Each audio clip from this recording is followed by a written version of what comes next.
Hi guys, and welcome to Relaxation Bedtime History. Tonight we wander into the beating heart of the Roman Empire at its glittering peak in the year 117 AD, where marble temples glow pink in the sunrise, fountains chatter in crowded courtyards, and somewhere nearby a frustrated mule is probably kicking a cartwheel loose while a baker screams creative insults in Latin. You drift through streets packed with traders, senators, slaves, soldiers, fortune-tellers, and ordinary people simply hoping the apartment building does not collapse before supper. Because yes, despite all the polished statues and imperial confidence, you probably will not survive this city very long without luck. Strong sandals and a tolerance for suspicious public plumbing? So, before you get comfortable, take a moment to like the video and subscribe, but only if you genuinely enjoy what I do here. And while you settle in tonight, tell me your location and local time down in the comments. Now, dim the lights and let yourself step quietly into Rome. The air arrives first, warm already, even before sunrise, thick with smoke from cooking fires and the lingering smell of animals that never entirely leaves the city. You stand on a hill overlooking roofs packed tightly together beneath a pale blue dawn.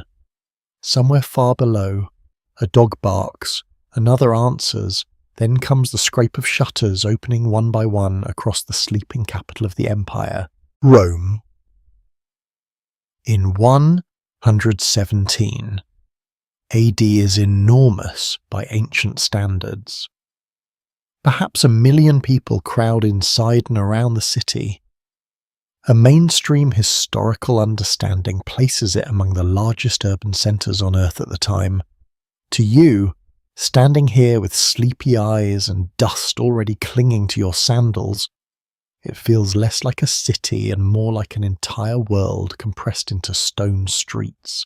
Behind you rises a shrine blackened with soot from years of offerings. Ahead, the city tumbles downward in layers of apartment blocks, temples, bathhouses, taverns, markets, workshops, arches, and narrow alleys where sunlight barely reaches the ground, and above it all hangs the faint morning cry of crows. You begin walking downhill slowly. The road beneath your feet is uneven, volcanic stone polished smooth by centuries of traffic. Tiny grooves cut by wagon wheels catch the early light. Your sandals slap softly as you move past sleeping beggars wrapped in old cloaks beside closed storefronts. A cart rattles by carrying vegetables toward the market. The driver barely glances at you. He looks exhausted already, and the day has barely begun. Rome never truly sleeps. Even now, before dawn fully spreads across the city, ovens burn in bakeries, dockworkers unload cargo near the river, water slashes endlessly through aqueducts into fountains and bathhouses. Somewhere nearby, someone is arguing loudly enough to wake several gods. You notice the buildings first because they rise higher than expected. 5 or 6 stories in some places, apartment blocks called insulae stacked close together like unstable towers of brick and timber. Laundry hangs from upper windows, cracks snake across old walls. A woman leans out to empty dirty water into the street below with absolutely no warning whatsoever. You step aside just in time. Rome teaches quick reflexes. Some scholars continue to debating exactly how dangerous these apartment buildings truly were.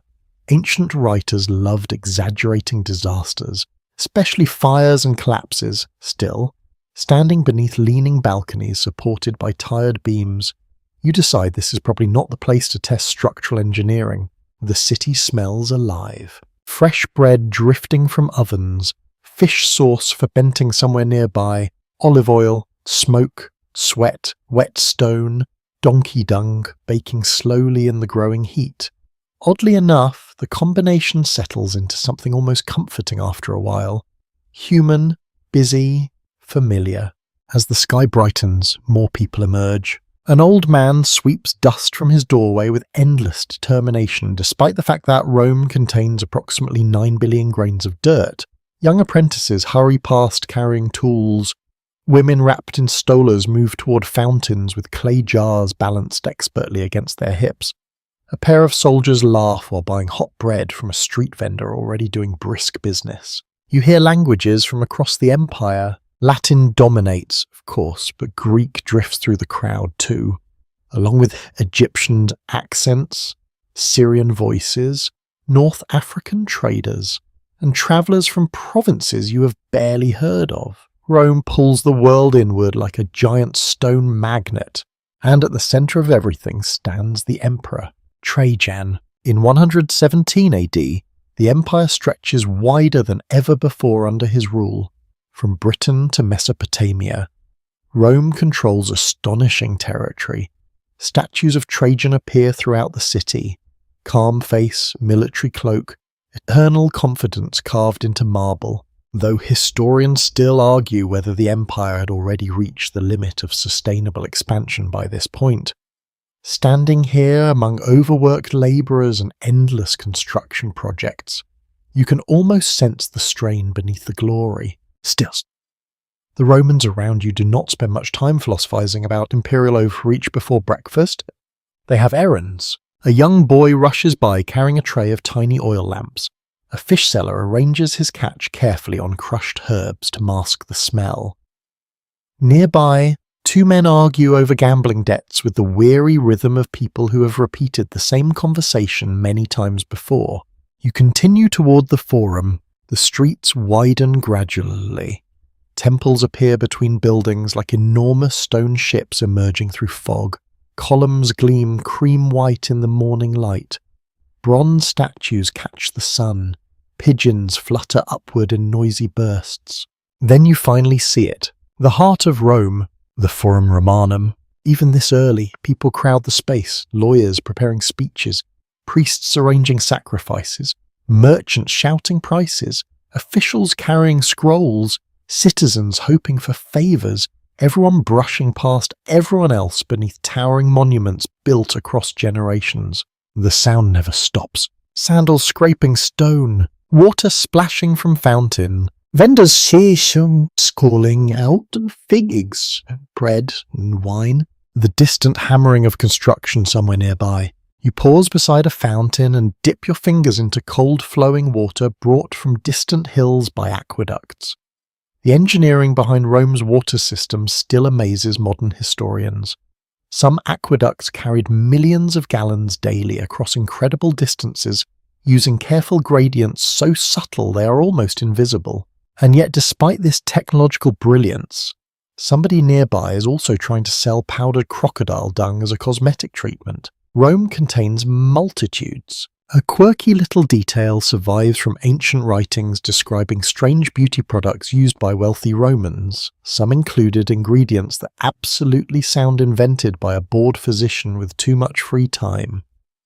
You silently decide not to ask too many questions about anyone's skincare routine. The sun climbs higher now. Heat gathers against stone walls. The city fully awakens around you in waves of movement and noise. You feel tiny inside it all. One more traveller among hundreds of thousands. Yet strangely calm, because beneath the marble pride and military banners, Rome is still a place filled with ordinary rhythms. People waking up tired, people carrying breakfast home, people worrying about rent, work, family, gossip, illness, politics, and whether the baker watered down the wine again. 2,000 years suddenly feels very small. You keep walking deeper into the city while the morning spreads golden across rooftops and temple steps alike. And somewhere above, from an open apartment window, someone starts singing softly to greet the day. You leave the bright openness of the forum behind and follow a narrower street climbing gently uphill through crowded neighbourhoods where ordinary Romans actually live. The marble grandeur fades surprisingly fast. Here the walls are rougher, patched with old repairs and streaked by years of smoke. Balconies lean overhead at angles that inspire very little confidence. Somewhere above, a baby cries with impressive determination while someone else pounds grain using a mortar that sounds like a tiny earthquake. This is the real heartbeat of Rome. Not senators wrapped in spotless tigers, not triumphal arches, just people trying to make it through another day without getting cheated, robbed, sick, or flattened by falling roof tiles. You climb several uneven stone steps toward the entrance of an insula, one of the apartment buildings packed across the city. The doorway smells faintly of damp wood, stale wine, and cooking onions. A cat watches you suspiciously from the shadows before deciding you are not interesting enough to attack. Fair enough. Inside, the staircase twists upward into darkness. There are no elegant marble halls here, no glowing lanterns carefully placed for atmosphere, just worn wooden steps, polished by thousands of feet and dim light filtering through narrow openings in the wall. You place your hand against the plaster as you climb. It feels cool and slightly gritty beneath your fingertips. Someone nearby is frying garlic in olive oil. Someone else is snoring loud enough to qualify as military equipment. By modern standards, these apartments are cramped. Entire families may live inside a couple of small rooms. Wealthier tenants stay on lower floors where it is safer and easier to access water. Poorer residents climb higher into hotter, narrower spaces beneath the roof, and the climb is not pleasant. By the 4th floor, your legs ache slightly. By the 5th, you begin reconsidering every life decision that led you here. Finally, you reach a tiny apartment where the door stands partly open to catch the morning breeze. Inside, sunlight spills softly across a simple room. A straw mattress lies oriented on the wall beneath a folded wool blanket. Nearby sits a wooden chest containing clothes and precious household items. Clay cups rest beside a small oil lamp blackened by smoke. There is barely enough room to stretch your arms comfortably, and yet people build entire lives here. A woman kneels near a portable brazier heating yesterday's porridge, while her young daughter rubs sleep from her eyes. The smell of grain and honey drifts warmly through the room. A man pulls on his tunic near the doorway, preparing for work, already sweating slightly despite the early hour. You notice how quickly everyone moves. Roman mornings begin early because daylight matters. Artificial lighting exists, of course, but oil lamps are expensive enough that most ordinary people do not waste them casually. Once darkness falls, much of life slows dramatically, so mornings become precious. The man nods politely toward you before sitting to lace his sandals. Simple leather things tied around the ankle. Romans take footwear seriously because streets punish weak sandals without mercy. A broadly accepted historical detail tells us many Romans wore tunics daily. Simple garments belted at the waist. Wealthy citizens displayed status through finer fabrics and bright dyes, while poorer people relied on rough wool that scratched constantly in summer heat. And summer in Rome can feel relentless. Even now the apartment already grows warm. Heat rises through the building, carrying every imaginable smell upward with it. Cooking smoke, sweat, fish sauce, wet laundry, humanity in all its fragrant glory. You glance toward the window, or rather the opening pretending to be a window. Glass exists in the Roman world, but ordinary apartments usually rely on shutters or cloth coverings instead. Outside, rooftops spread tightly together beneath the growing sunlight. You can hear street vendors below calling out bread prices in practiced rhythmic voices. One seller drags out the word olives like he's performing tragedy on stage. You almost admire the commitment. The woman hands her daughter a piece of bread softened in watered wine. It sounds strange to modern ears, but diluted wine is incredibly common here. Clean drinking water is not always guaranteed despite the aqueducts, and watered wine becomes safer than questionable street supplies. Historians still debate exactly how healthy Roman urban life truly was compared with other ancient cities. Some evidence suggests the water system greatly improved sanitation.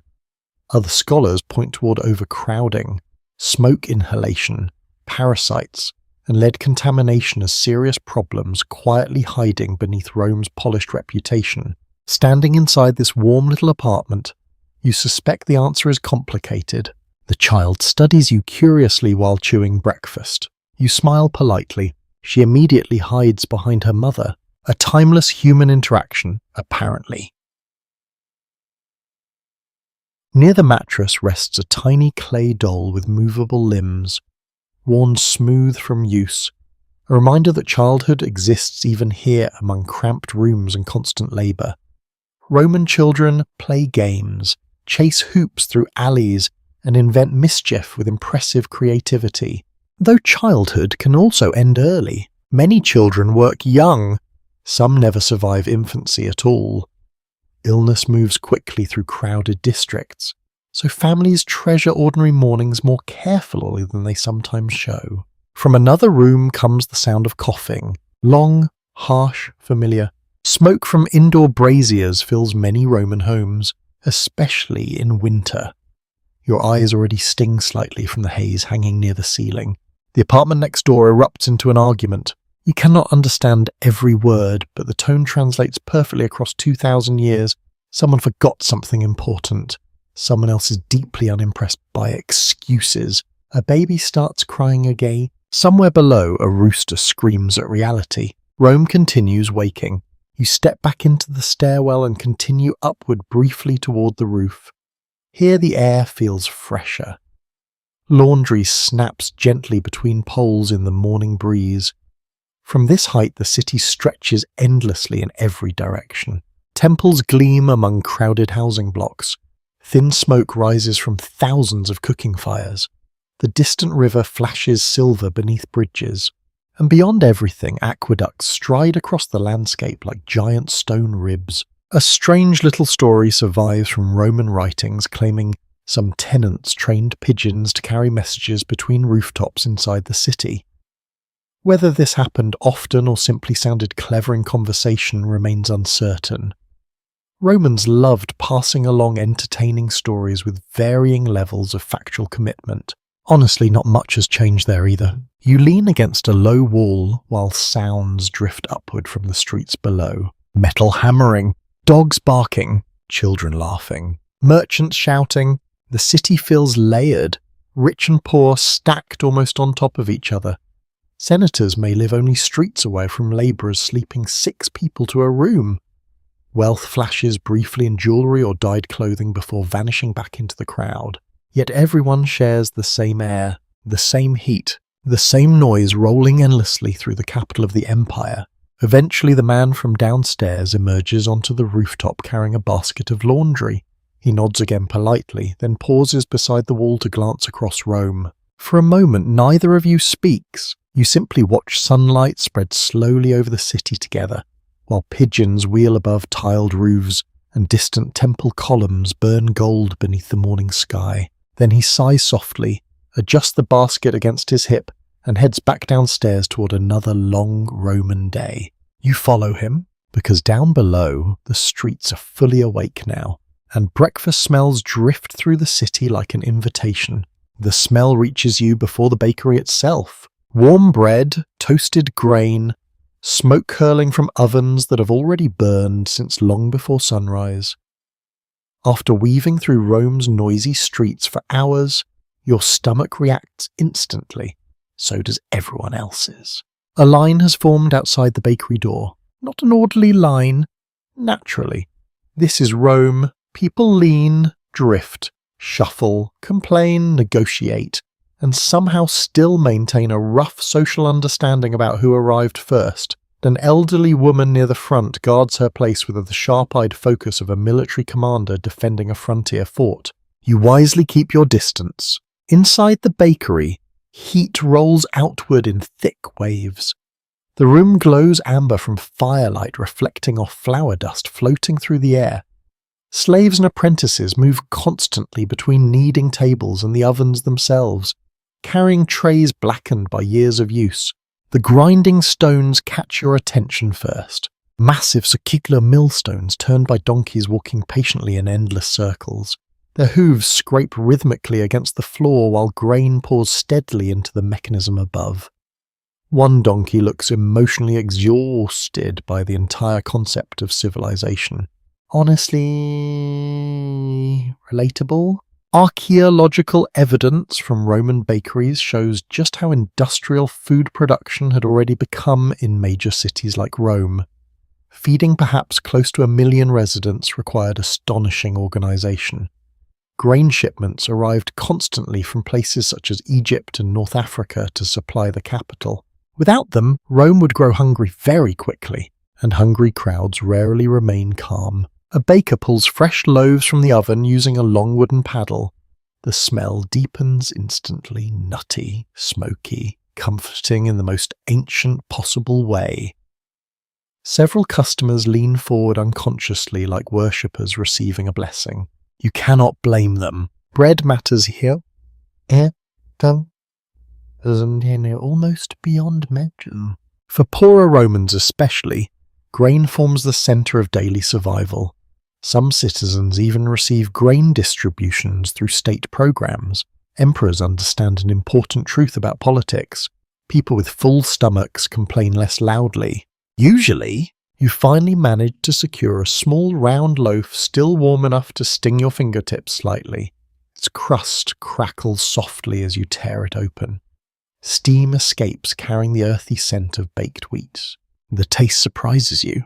Dense, coarse, a little smoky, nothing like modern fluffy bread, yet deeply satisfying after the dusty streets outside.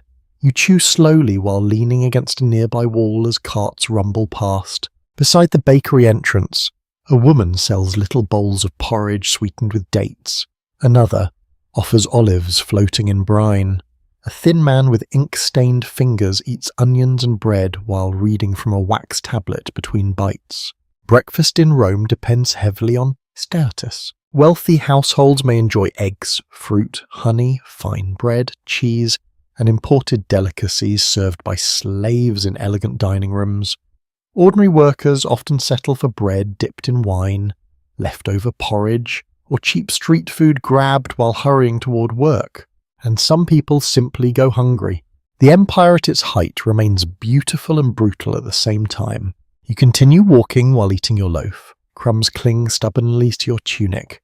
Pigeons notice immediately and begin following you with quiet criminal intent. The streets grow busier by the minute. At a nearby corner, a food stall called a thermopolium serves hot meals directly to pedestrians.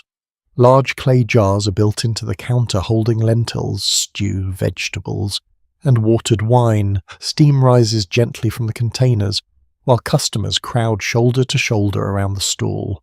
Ancient fast food. Some things truly never disappear. A surviving Roman satire once mocked city dwellers for spending too much time gossiping in taverns and snack shops instead of behaving with proper dignity, which strongly suggests Romans had already invented the timeless tradition of complaining about younger generations enjoying themselves incorrectly. You stop near the thermopolium and watch customers interact. A labourer scarfs down lentil stew in less than a minute before rushing off towards construction work. Two young women split figs and whisper about someone named Cassius, with expressions that imply Cassius may be attractive but catastrophically unreliable. Nearby, an older man carefully counts coins before ordering the cheapest option available. Money moves constantly through Rome. Tiny purchases, tiny calculation, tiny worries repeated across hundreds of thousands of lives every morning. The smells around the food stall blend into a strange but pleasant cloud. Garlic, vinegar, fresh herbs, fish sauce, roasted meat somewhere nearby, smoke drifting through everything like a permanent seasoning. Garum catches your attention quickly. The famous Roman fish sauce appears everywhere.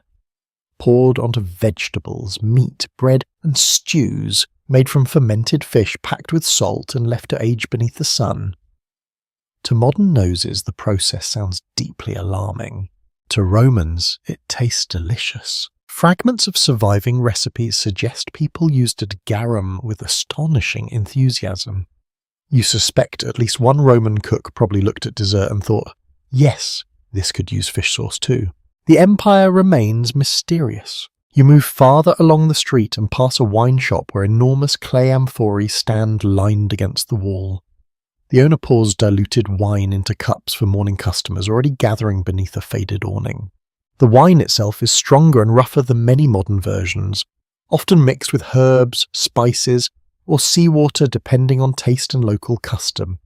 Chilled wine exists mostly in the fantasies of wealthy people with access to mountain snow storage. Most Romans simply drink whatever appears least likely to kill them. A point scholars continue discussing involves how nutritious ordinary Roman diets really were. Some skeletal studies suggest many people consumed surprisingly balanced combinations of grain, legumes, olive oil, and vegetables. Others point toward clear signs of malnutrition among poorer urban populations. Looking around the street, you can believe both. One child gnaws happily on a honey cake while another watches from nearby with careful, hungry eyes. A tiny detail recorded in Roman writings claims some street vendors sold dormice as snacks to wealthier customers. Tiny roasted rodents prepared with herbs and spices. You pause briefly to appreciate how every civilization eventually creates at least one food item guaranteed to confuse future generations. The city hums around you endlessly. Kitchen knives chopping herbs, clay cups clinking, street sellers advertising sausages, donkeys snorting impatiently. The sun climbs higher overhead, and heat begins radiating from walls and paving stones alike. A bakery apprentice emerges carrying ash buckets while wiping sweat across flour-covered arms. Nearby, two men argue passionately about grain prices from Egypt as though personally responsible for the Mediterranean economy. Perhaps they are simply very committed breakfast enthusiasts. You finish the last of your bread while standing near a fountain where children splash water onto each other despite several exhausted mothers demanding restraint. The cool scent of wet stone rises softly into the warming air. For a brief moment, the city feels almost peaceful. Then a fish seller overturns a basket nearby. Chaos resumes immediately. Voices rise. Cats appear from nowhere. Somebody laughs so hard they nearly spill wine down their tunic. And you continue deeper into Rome, fed at last, surrounded by the restless appetite of the empire itself. Fed and slightly less vulnerable to emotional collapse, you drift toward the marketplaces where Rome gathers the wealth of the empire into noise, colour, and confusion. The streets widen gradually as more merchants appear. Canvas awnings stretch overhead to block the strengthening sun.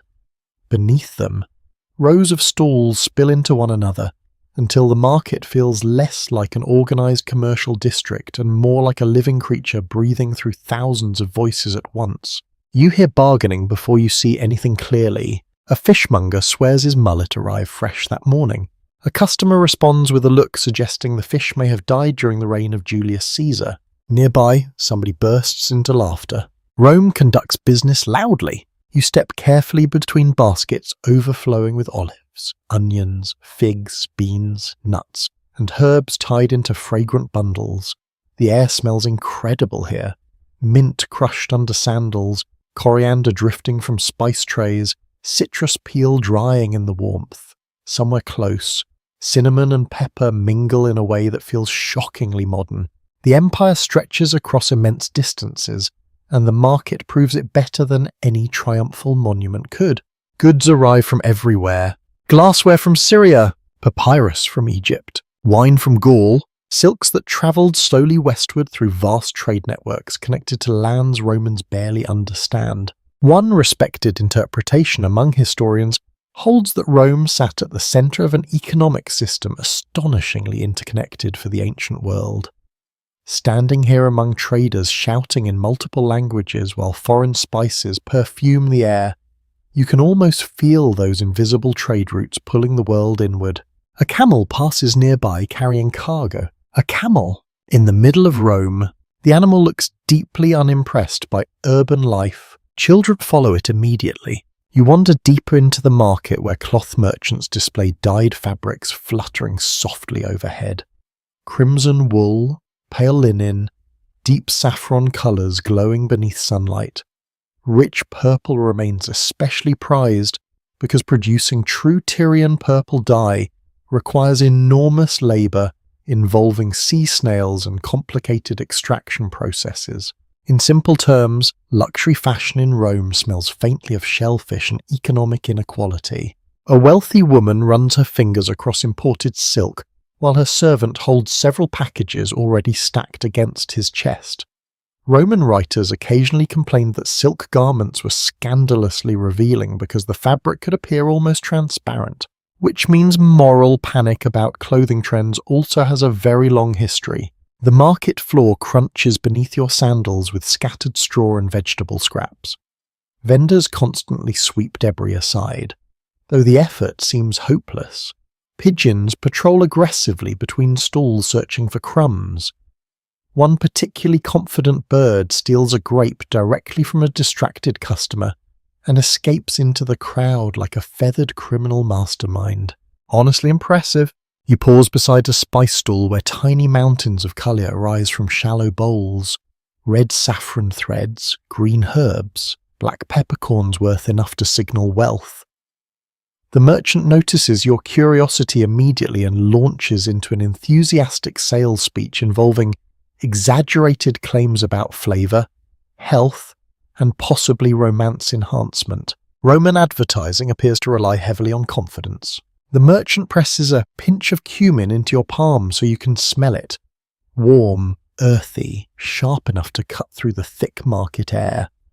Around you, conversations rise and overlap endlessly. A butcher chopping meat, a child crying for sweets, a sailor swearing loudly about taxes. Somewhere nearby, a flute player continues performing despite being largely ignored by everyone except one dancing toddler. You move on slowly. At another stall, scribes sit behind wax tablets writing letters for customers unable to read or write fluently themselves. Literacy exists across many layers of Roman society, but not universally. One man dictates a message carefully while the scribe scratches words into wax with practiced speed.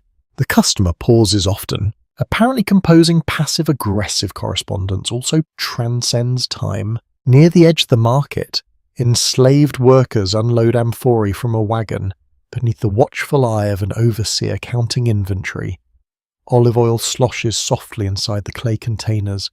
The smell hangs rich and grassy in the warm air. Trade keeps Rome alive. Without constant shipments entering the city, markets would empty frighteningly fast. Grain shortages sometimes triggered unrest serious enough to worry emperors themselves. Maintaining food supply was not merely practical, it was political survival. A curious little account survives from Roman writers describing trained monkeys occasionally used by entertainers or street performers in crowded urban spaces. Whether you would actually encounter one regularly remains uncertain, but honestly, after seeing camels Bahur and Spice Mountains and weaponized pigeons this morning, a monkey wearing jewellery would barely surprise you now. The sun climbs higher overhead, sweat gathers beneath your collar, vendors fan themselves lazily between customers. The market smells become heavier in the heat. Fish, fruit, dust, warm bread from nearby ovens. Human bodies pressed shoulder to shoulder beneath fluttering awnings.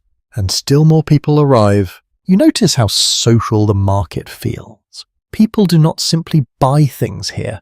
They exchange gossip, argue politics, flirt awkwardly, discuss horse races, negotiate marriages, and gather rumours about imperial decisions travelling slowly through the city. The market acts almost like Rome's nervous system, carrying information through constant conversation.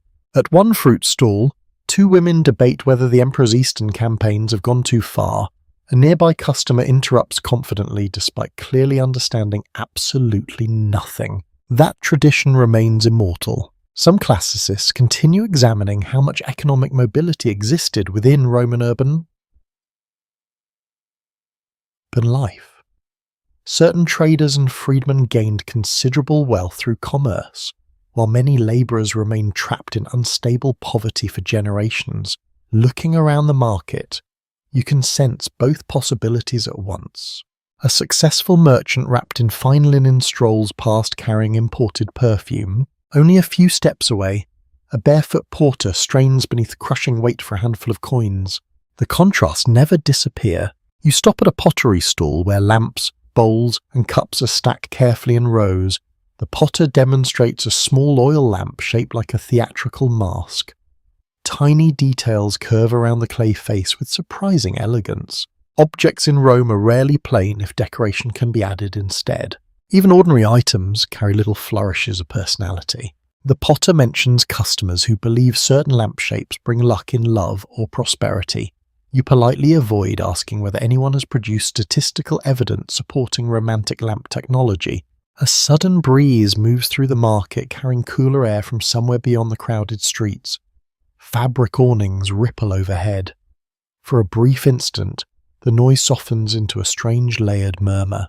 You close your eyes. Coins clinking, birds fluttering, merchants calling prices, footsteps scraping stone. The living sound of the empire. Then someone nearby begins shouting about stolen onions, and the spell breaks immediately. You smile quietly and continue through the crowded marketplace while Rome pulses around you in heat, colour, appetite, and endless motion.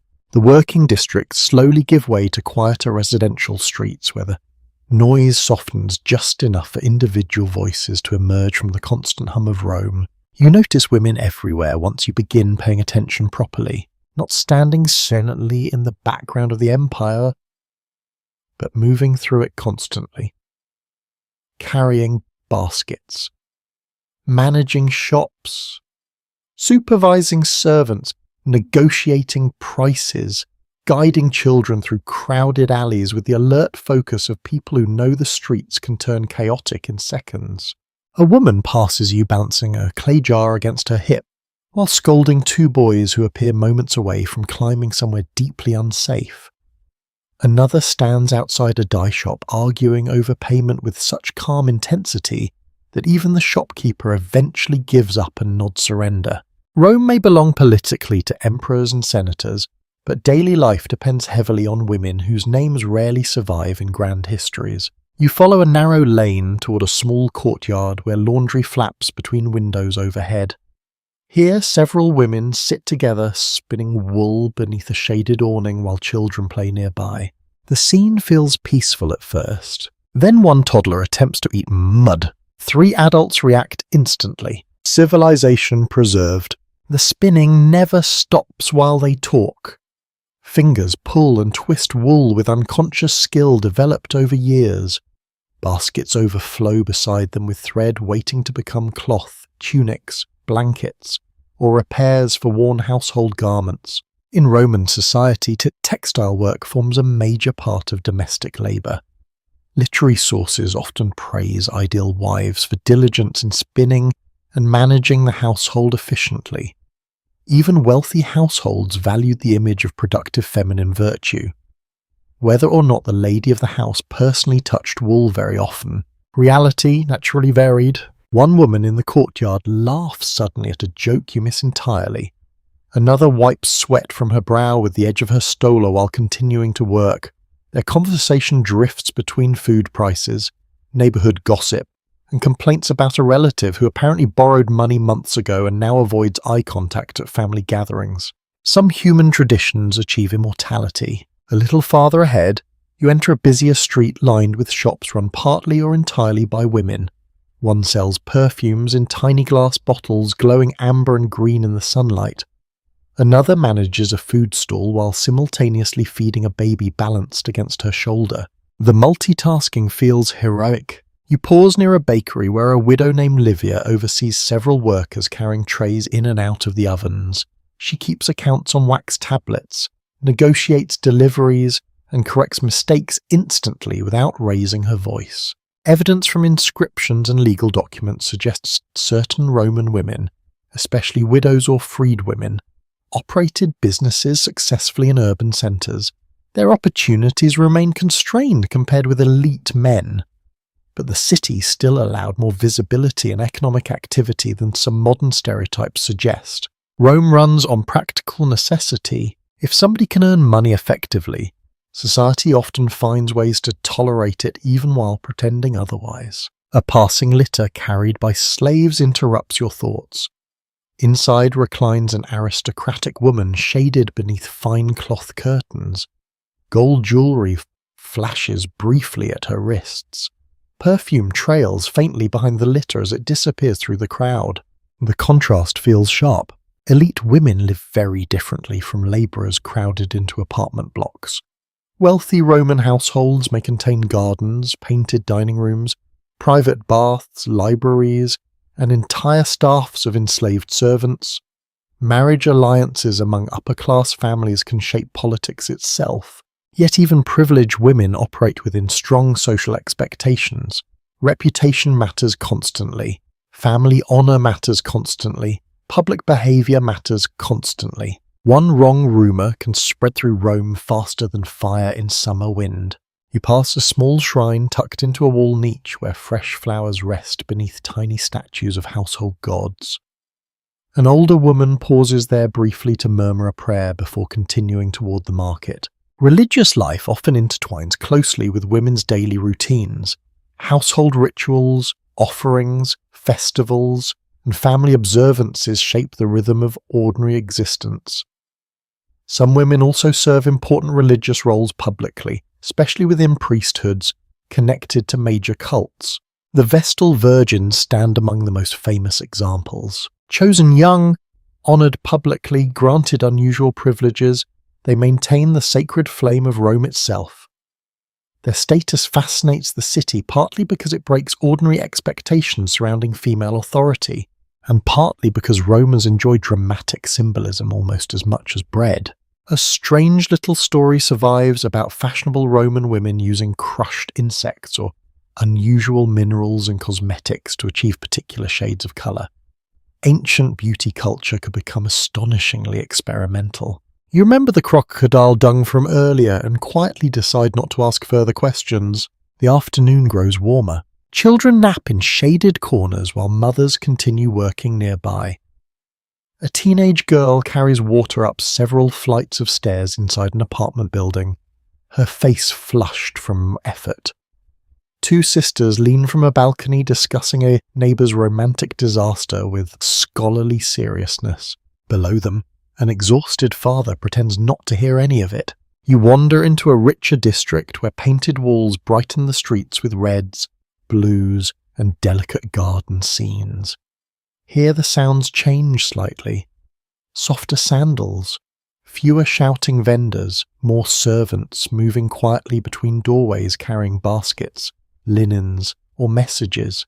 A noblewoman emerges from one house surrounded by attendants adjusting fabric and jewellery before she steps into public view. Her hair rises in carefully arranged curls pinned into elaborate shapes, requiring both skill and patience. Roman hairstyles can become remarkably complex. Some surviving busts preserve towering arrangements of curls and braids that modern hairdressers still attempt to recreate. The process likely demanded heated irons, pins, oils, dyes, and a deeply committed servant. Fashion has always involved a little suffering. Scholars examining family life in ancient Rome still disagree on how affectionate or emotionally expressive households typically were. Some texts reveal tenderness between spouses and parents. Others emphasize strict authority, discipline, and social duty. As you watch a mother straighten her sleeping child's blanket beside a doorway, the answer again feels complicated. People remain people, capable of warmth and cruelty in unequal measure. A musician begins plucking soft notes from a stringed instrument somewhere above the street. The melody drifts lazily through warm afternoon air while pigeons settle along tiled rooftops. You slow your pace. For all its crowds, noise and ambition, Rome also contains these smaller moments. Women laughing over spinning wool, sisters whispering from balconies, mothers cooling soup beside open windows while children doze nearby. The empire breathes through these ordinary scenes as much as through military triumphs or marble monuments. And as you continue through the sunlit streets, the city feels a little less distant now, less legendary, more human. As the afternoon heat settles over the city like a heavy wool blanket, you begin noticing something impossible to ignore. Almost every comfortable moment in Rome depends on enslaved labour. The realization arrives gradually. A servant opening a doorway before you can knock. A labourer hauling amphorae through brutal heat. A young girl carrying laundry taller than herself up narrow apartment stairs. Then suddenly you see it everywhere. Rome's streets, baths, workshops, kitchens, villas, docks, and marketplaces all run on human beings who do not control their own lives. The empire hides this reality in plain sight. You turn onto a broad avenue shaded by colonnades where wealthy citizens stroll more slowly than in the crowded working districts. Their tunics are cleaner, their sandals softer. Some travel with attendants carrying packages, folding stools, parasols, or writing materials. Behind comfort walks labour. A teenage slave hurries past, balancing a tray of glass cups with terrifying precision.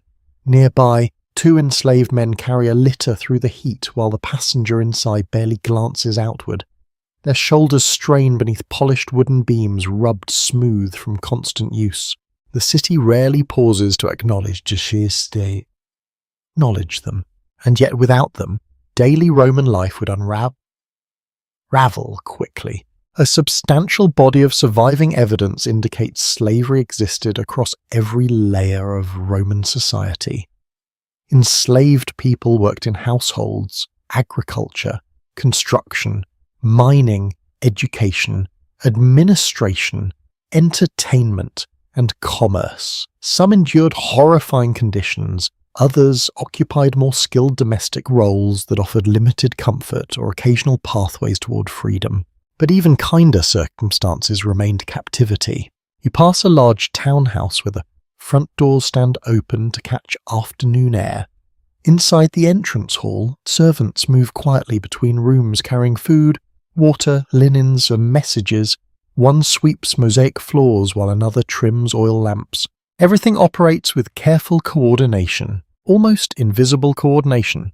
The homeowner likely considers this smooth efficiency perfectly natural. A house slave pauses briefly near the doorway to stretch aching fingers before disappearing deeper inside. He cannot be much older than 20. You wonder where he came from originally. Gaul, Greece, North Africa, some captured in war, others born into slavery, others sold through debt or piracy. Rome gathers people from across the Mediterranean world, and not all arrive willingly. You continue walking until the rich streets begin blending again into noisier commercial neighborhoods. Here, enslaved labor becomes harsher and more visible. Teams unload cargo under shouted instructions. Quarry workers coated in dust limp through the heat carrying stone tools. A cook emerges from a tavern kitchen flushed red from fire and smoke. The city smells sharper here. Sweat, hot metal, rotting vegetables left in gutters, smoke drifting from charcoal braziers. A mule snorts beside a water trough while an exhausted stable slave brushes flies away with mechanical repetition. You stop near a public fountain where several enslaved women fill heavy clay jars for a nearby household. Their conversation remains soft and careful. One glances upward each time footsteps approach. That tension lingers everywhere once you begin noticing it. A constant awareness of hierarchy, of who may speak freely, of who must lower their eyes. Ancient Roman law treated enslaved people as property, despite the obvious humanity visible in every interaction. Yet the emotional reality inside households could become complicated. Families relied heavily on servants they saw daily for years. Bonds formed, trust formed, resentment formed too. Human closeness does not raise unequal power. It often makes it more painful. One debated question among historians concerns how common manumission truly was in practice. Many slaves hoped eventually to gain freedom, especially in urban domestic settings. Some certainly did become freedmen or freedwomen, occasionally building successful businesses afterward, yet countless others never escaped bondage at all. Hope existed. So did cruelty. You hear laughter nearby and turn toward a small courtyard where kitchen workers share a quick meal together in the shade. Bread torn by hand, olives passed between tired fingers. For a moment the atmosphere feels relaxed, almost ordinary. Then a steward appears in the doorway. Conversation stops instantly. The silence says enough. A peculiar account preserved in Roman writings describes wealthy dinner guests sometimes bringing their favorite enslaved attendants to banquets almost as fashionable accessories. One aristocrat reportedly prized a servant specifically because he could recite poetry beautifully while pouring wine. Rome often blended refinement and dehumanization in deeply uncomfortable ways. You move onward through the warm streets while shadows begin slowly lengthening beneath buildings. At a busy intersection, an educated Greek slave teaches a young boy grammar beside a column while nearby labourers unload fish from carts. The contrast fascinates you. Some enslaved people work as teachers, accountants, physicians, or secretaries because education itself becomes a valuable commodity. Others spend their lives in brutal physical labour with little chance for advancement. The empire sorts human beings constantly by wealth, birth, citizenship, gender, freedom. A woman standing outside a textile shop scolds an enslaved girl for damaging fabric. The girl apologizes quickly while lowering her gaze. Afterward, once the woman disappears indoors, another worker quietly squeezes the girl's shoulder in comfort. Tiny kindnesses survive even inside hard systems. You notice them more often now. A shared cup of water, a warning glance before danger, a joke whispered during work, people finding fragments of dignity where they can. The afternoon sun glows golden against upper walls while lower streets cool slightly in shadow. Somewhere nearby, musicians play drums and pipes faintly enough that the sound drifts through the district like distant festival echoes. You pass over the slave market is sung almost by accident. The atmosphere changes immediately. People stand displayed beneath awnings while buyers inspect them with detached practicality. A child clings silently to an older woman's arm. A man with scarred wrists stares toward the street without expression. Your chest tightens.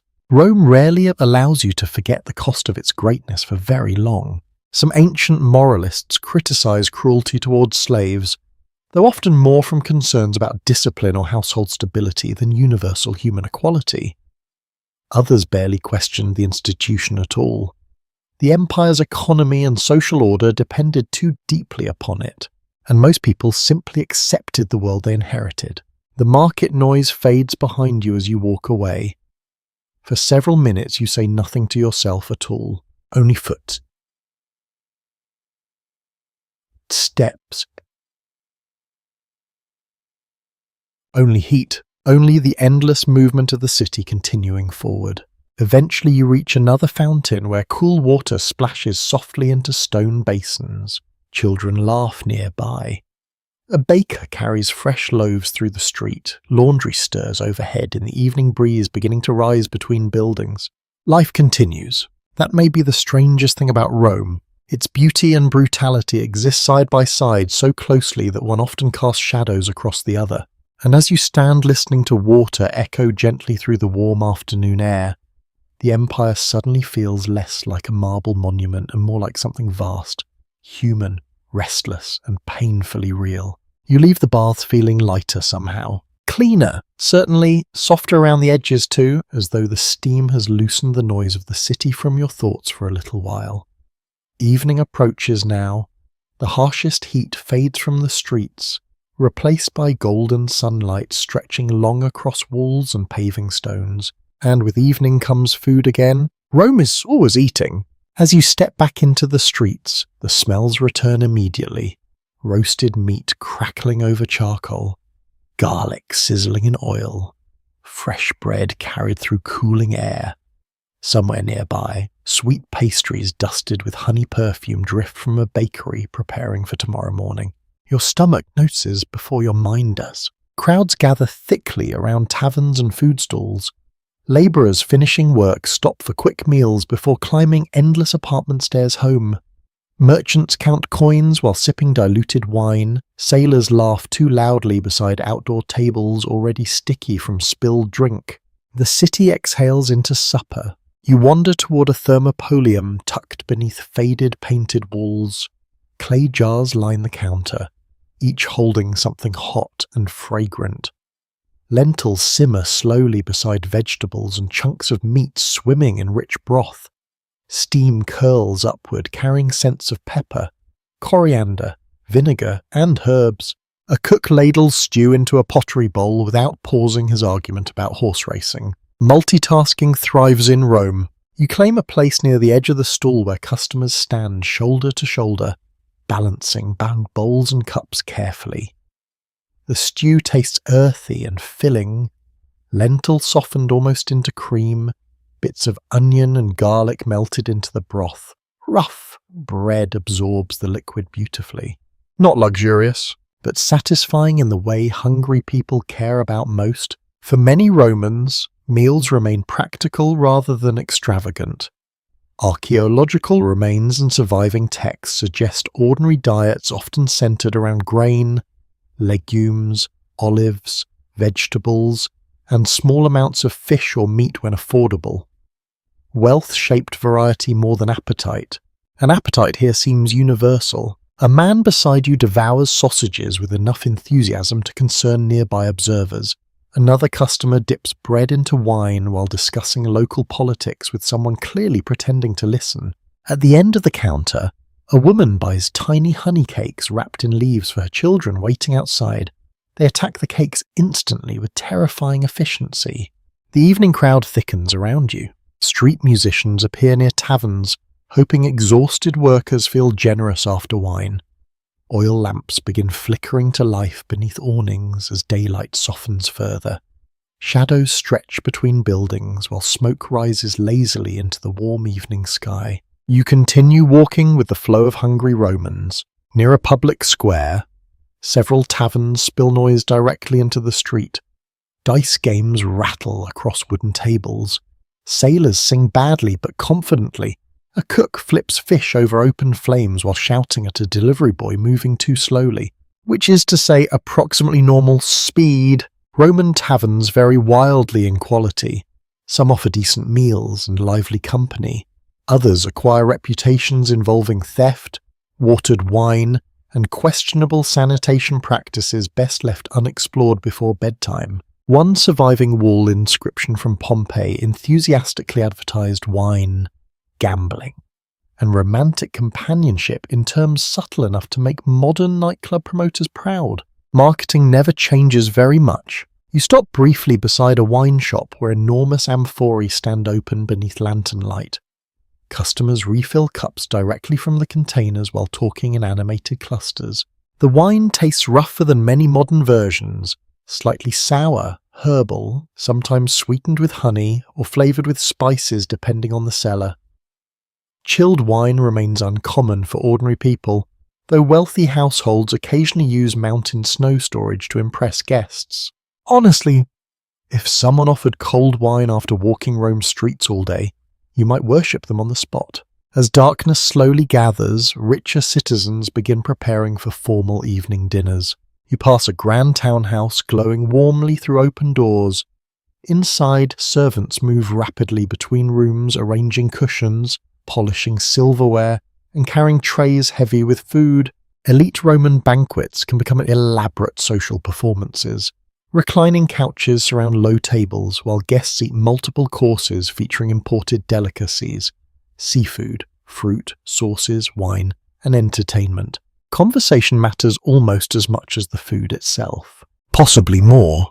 A lingering academic debate concerns how exaggerated certain literary descriptions of elite feasting may be.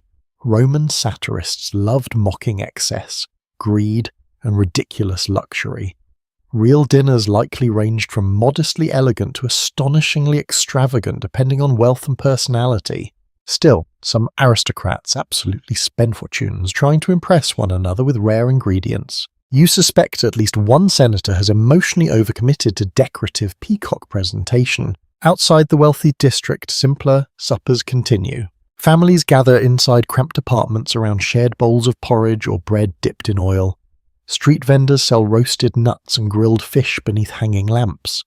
Neighbours lean from windows exchanging gossip across narrow alleys, while evening breezes finally cool the city. The atmosphere softens. Children grow sleepy. Voices lower slightly. A little girl carries leftovers home wrapped carefully in cloth while her younger brother trails behind, chasing a cat with catastrophic optimism. The cat wins. Near another tavern, you encounter a group of workers sharing a cheap meal after a long day hauling stone. Their hands are blistered, their tunics dusty, yet they laugh loudly enough to echo between walls. Food tastes different after exhaustion. More earned somehow. A curious culinary detail survives from Roman recipe collections involving combinations modern diners might find slightly alarming. Sweet wine sauces paired with fish, pepper sprinkled onto desserts, meat glazed heavily with honey and herbs. Roman foreign cooks appear deeply committed to experimentation, sometimes glorious, though sometimes perhaps less gloriously. You buy a small handful of roasted chickpeas from an elderly vendor sitting beside the street. They crunch warmly between your teeth while lamps flicker one by one across the neighborhood. The city looks different now. Softer! Windows glowing gold above darkening alleys. Voices drifting from rooftops where people gather to catch cooler air. Distant music rising and fading again through the maze of streets. Behind one doorway, a family begins their evening meal with a brief prayer to household gods before passing bread around the table. Inside another, servants continue preparing an aristocratic banquet that may stretch deep into the night. Rome contains both worlds at once. You walk slowly beneath the deepening blue sky while supper smells linger everywhere around you. Smoke, bread, wine, herbs, roasting meat. The empire feeds itself endlessly through labor, trade, ritual, hunger, and pleasure. And tonight, as warm light flickers gently across stone walls and crowded streets, the city feels almost comforting despite all its chaos. Almost like home. The deeper evening grows, the more sharply Rome divides itself. Some citizens climb dark apartment stairs carrying leftovers and tired children. Others prepare for dinner parties beneath painted ceilings and lamplight reflected in polished marble. Tonight, you drift toward the second world. The transition begins subtly. Streets widen, noise softens, walls become cleaner, decorated with vivid frescoes instead of patched plaster. Bronze lamps glow beside carefully maintained doorways, while servants sweep dust from entrance steps, already cleaner than most entire neighborhoods. Money changes the sound of a city. You stop before a grand domus belonging to an aristocratic family, whose name echoes through local politics and business circles. The entrance itself feels imposing. Tall wooden doors banded with bronze stand open to admit guests escaping the warm evening streets. Inside, cool air brushes your skin immediately. The house seems designed to slow your breathing. A servant leads visitors through the vestibulum and into the atrium beyond, where a shallow pool reflects flickering lamplight upward across painted walls. Water drips softly from a fountain somewhere deeper inside the home. Fresh flowers perfume the air faintly. The contrast with crowded apartment blocks feels almost unreal. Roman elite houses often center around interior courtyards open to the sky, balancing light, water, art, and controlled space in ways that display wealth without requiring constant explanation. Architecture itself becomes social theatre. Every room quietly announces status. You walk carefully across mosaic floors depicting sea creatures and geometric patterns so intricate they almost shimmer beneath the lamps. Nearby, bronze statues stand beside marble columns imported at extraordinary expense from distant provinces. A household slave glides past carrying silver cups filled with watered wine. Another adjusts hanging lamps before retreating silently. The machinery of wealth surrounds you constantly, though it tries very hard to appear effortless. Several guests already recline on couches arranged around low dining tables. Conversation flows lazily through the room, while musicians play soft melodies near the courtyard. The atmosphere feels relaxed on the surface, but underneath it all, you sense constant social calculation. Who sits closest to the host? Who receives the finest wine? Who laughs first at a joke? Elite Roman dining culture operates according to invisible rules everyone pretends are natural. You are offered wine flavoured with herbs and honey, cooler than the tavern versions outside, though still carrying the heavy earthy character common to Roman vintages.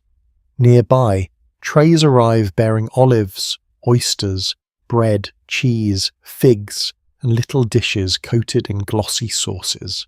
One widely accepted understanding among historians is that dinner served as a major performance of status among Rome's upper classes, hospitality, imported ingredients, artistic taste, educated conversation, and visible leisure all reinforce social rank.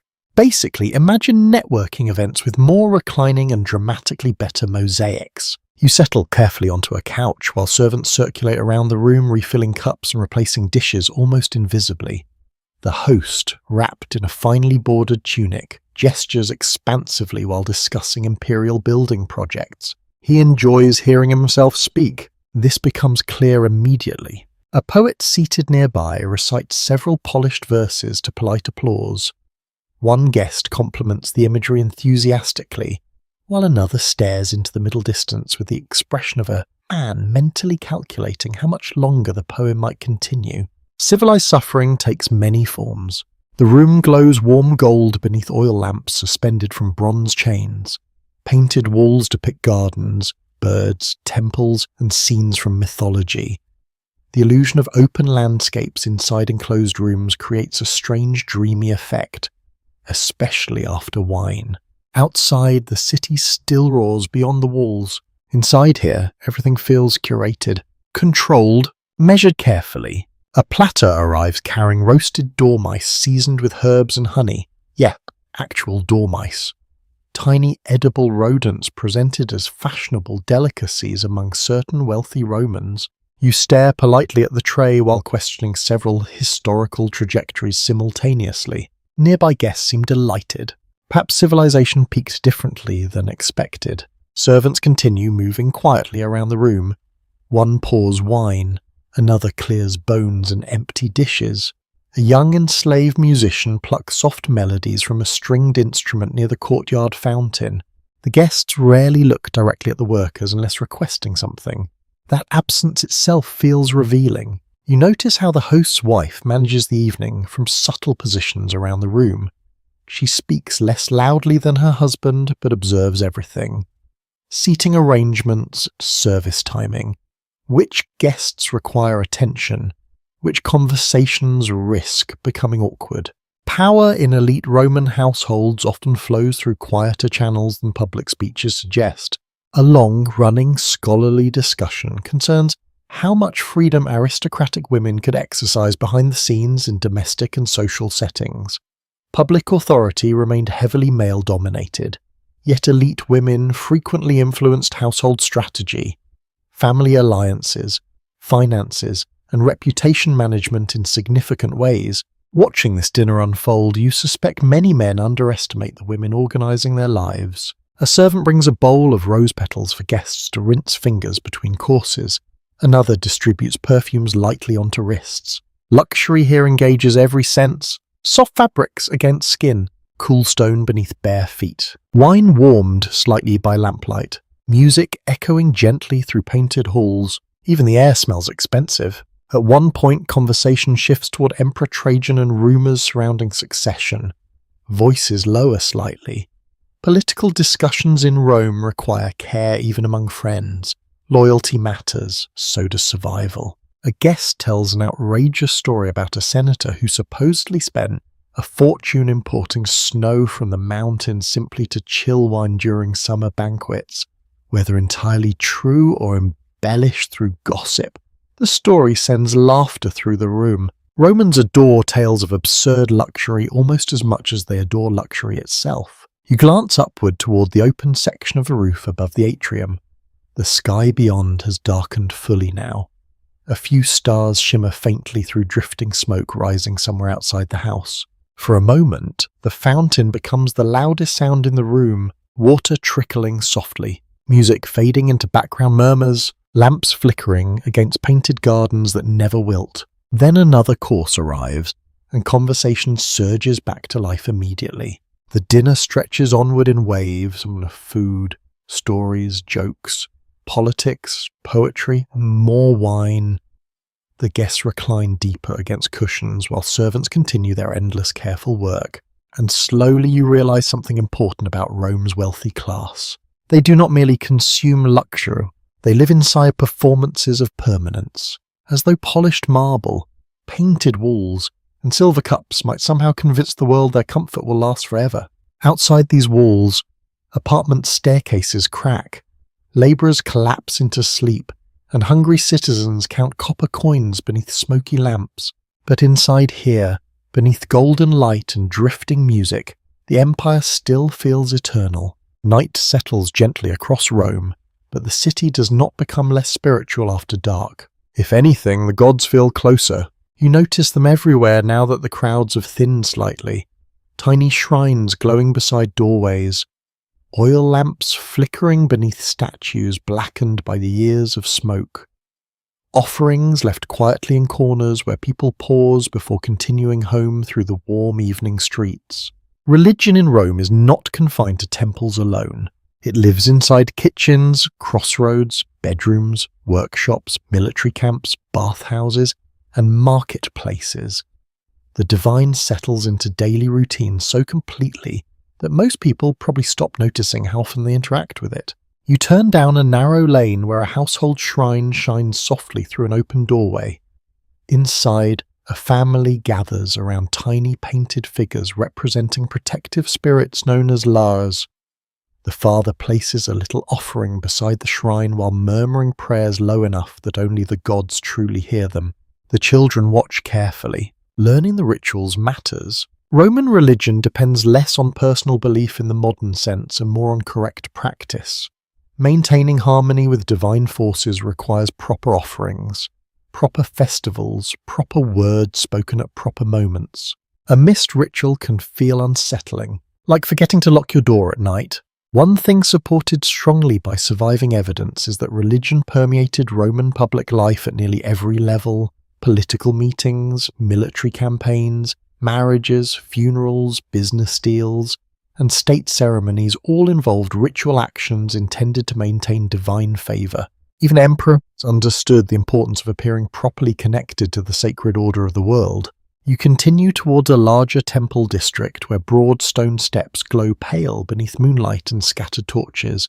The air smells faintly of incense and cooling marble. Priests move quietly through the complex, preparing for tomorrow's ceremonies while stray dogs sleep near columns still warm from the day's heat. The temples themselves rise magnificently against the night sky. Tall columns, deep shadows, bronze doors catching flickers of firelight. Rome builds for eternity whenever possible. You climb the steps slowly, your sandals scraping softly against worn stone, polished smooth by generations of worshippers. From here, the city stretches outward beneath darkness and scattered lamps, rooftops fading into silver haze near the distant river. A priest passes carrying a shallow bowl of incense and wine, smoke trails behind him in delicate curls. The atmosphere feels calm, measured, ancient. Inside one temple, statues of the gods stand illuminated by trembling lamplight. Jupiter towering sternly above the sanctuary, Juno dignified and watchful, Minerva calm beneath carved armour. Romans often treat the gods with a mixture of reverence and practicality that feels surprisingly familiar. People pray for healthy children, safe journeys, successful business deals, good harvests, military victory, relief from illness, and protection from catastrophe.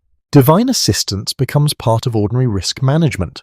You notice small offerings gathered near the altars, coins, flowers, tiny carved objects, tokens left by ordinary people hoping somebody beyond human power might listen. A persistent question among modern scholars concerns how sincerely average Romans believed in every myth and ritual associated with the gods. Some likely felt deep personal devotion. Others perhaps participated more out of tradition, social expectation, or caution about offending unseen forces. Most probably existed somewhere between those extremes. Much like people everywhere, near the temple entrance, two women whisper anxiously beside a fortune teller arranging bones and mark tablets beneath torchlight. Divination thrives in Rome despite occasional official skepticism. Omens matter. Dreams matter. Strange animal behaviour matters. A raven landing the wrong way can apparently ruin somebody's afternoon entirely. You watch the fortune teller study the pieces carefully before delivering vague but dramatic advice involving travel and personal caution. Remarkably, the clients appear satisfied. The business model has tremendous longevity. Farther downhill, shrines appear at intersections where travelers leave offerings for local spirits. A merchant pauses briefly beside one, touching the stone for luck before continuing through the dark street with his mule. Religion here feels layered rather than unified. Traditional Roman gods blend with imported cults and foreign deities arriving through trade and conquest. Egyptian Isis gains followers. Eastern mystery religions spread quietly through parts of the city.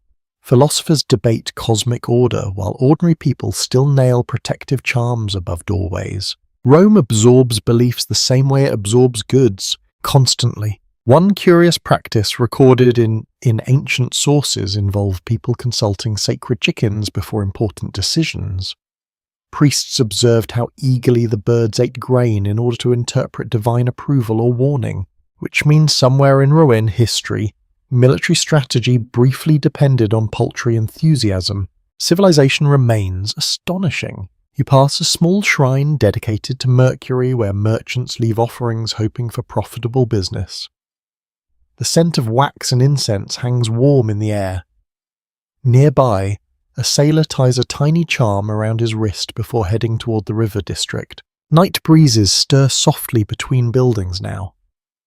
The city has cooled enough that conversations drift more clearly through open windows overhead.